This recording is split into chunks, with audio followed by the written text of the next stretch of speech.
برنت سادلر يروي للمرة الأولى عبر الMTV بعض التفاصيل عن مقابلته الشهيرة على CNN مع الرئيس الشهيد رفيق الحريري في وسط بيروت، ويتحدث عن الحكم النهائي للمحكمة الدولية وتأثيره على لبنان في مقابلة مع الزميلة نوال بري.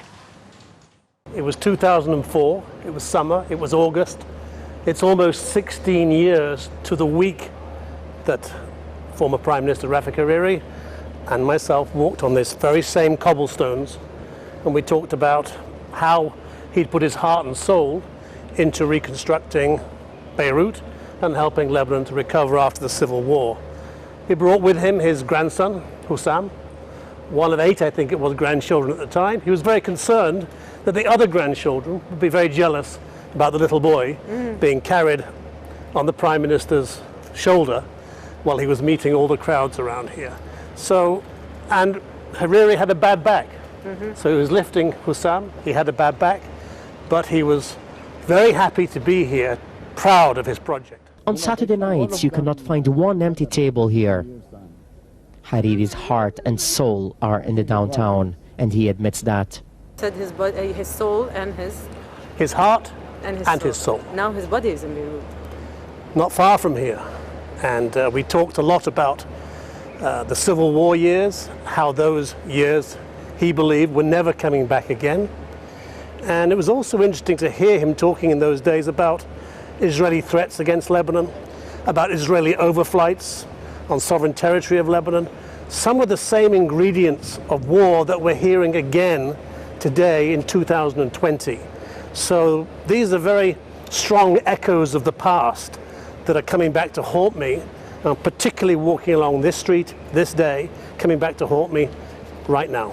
August 7, which is like next week, everyone is waiting for the final verdict.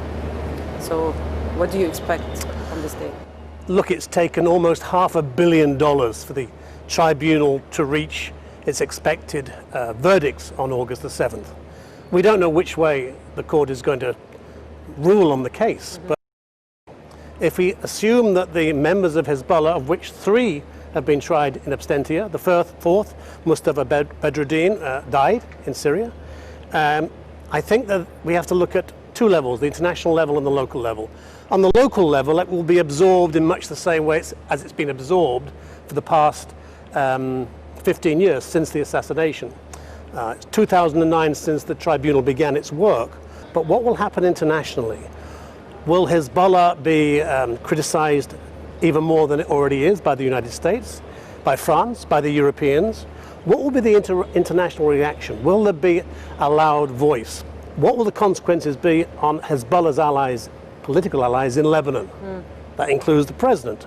That includes his son-in-law, Gibran Bassil. Could there be any consequences at the international level on them because of their alliance with Hezbollah if the Hezbollah members are convicted? Was it worth all this effort, all this time, all this division that the tribunal caused? Well, I think many people will tell you on principle, yes. But will it make any fundamental difference to the status quo today internally? Not very likely, but it is a moral result that people expect and people want. In that sense, it's a road marker.